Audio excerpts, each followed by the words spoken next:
እኔ ምንም ማድረግ አልችልም፣ ምንም መሆን አልችልም። በተቻለኝ አቅም ለማሳከም ሞክራለሁ፣ አንተን ለማዳም ሞክራለሁ፣ ግን መምጣት አልችልም አንቺ። እሺ ቢያንስ እንኳን አግኘኝ፣ ሁሌም አግኘኝ፣ ከጎኔ እንደሆንሽ ልወቅ ምናምን ነገር አልኳት። እናት እንደሌለኝ ነበር የማስበው ታውቃለህ። እናት ሳይኖር መኖር ማለት በቃ አሁን ሁሉ እማዬ ግንባራቸውን ስመ ጓደኞቼ ሲገቡ እኔ ይከብደኛል። የሰውን እናት ሆነ ማንም እኔ እና አንድ የሚያሳድገኝ ሰው ካገኘ እማ ነው የምለው፣ እናቴ ነው የምለው።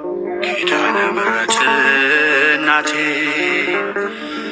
እማዬ እኔ ደካማ ነኝ እያልኩ በሷ ነው ማለቅሰው። ለሌላ ለማንም አላለቅሰም፣ አልነግርም። ችግሬንም ቀርጌ ነው በቃ ማለቅሰባት። ሚስጥረኛ ጓዳዬ ሌላ ማንም አለቅሰው የለም። ባለቅስም ባነባም ለሷ ነው የምናገረው። የስደት ስንቄ እሷ ነች። የት ሄዳለሁ አልልም ሲከፋኝ ማንም ጋር ሄደው ሲያበሉኝ ካጠጡኝ እናቴ ነበር የምለው። በቃ እናቴ ያለ እናቴ የምኖር ይመስለኝ ነበር። ምን አውቃለሁ የሰው ሀገር ናት እናቴ ሙታ ራሱ ቢሆን ምን አውቄ ነው ወይ የምኖረውን ነበር። አንቺን ብቻ አንዴ በአይኔ አግኝቼ እናቴ እያልኩኝ ግንባርሽን ልሳም፣ አንቺን ብቻ ላግኝሽ፣ አንቺን ብቻ እኔ ልኝ ነው በቃ ምንም ነገር እኔ አልፈልግም፣ አንቺን ማግኘት ብቻ ነው። እሷ ደግሞ በዛን ሰዓት ላይ እኔ መምጣት አልችልም ልጄ 10 ደቂቃ ለማትሞላ ሰዓት አውርቻት ምን አይነት ደስታ እንደነበረኝ አስብ እኮ።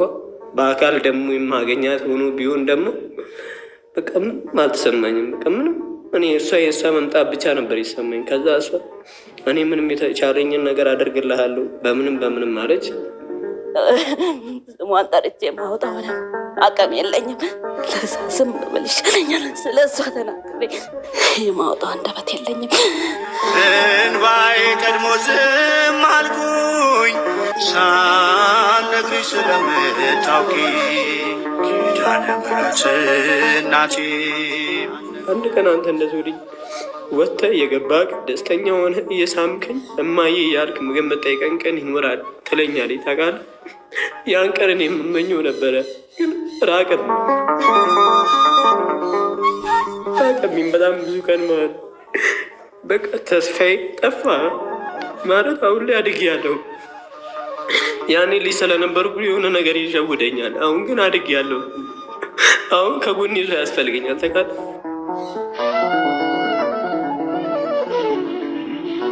ካሁን በኋላ ላገኘ አልችልም፣ ስራ ወደ ሌላ ቦታ ሊሄድ ነው ብላ ነገረች እማ። እኔ ደግሞ እንደዛ ስትለኝ ታውቃለህ፣ ሌላ ቦታ ድጋሚ የምትሄጂው እኔን ምን አድርገሽ እንውላለሁ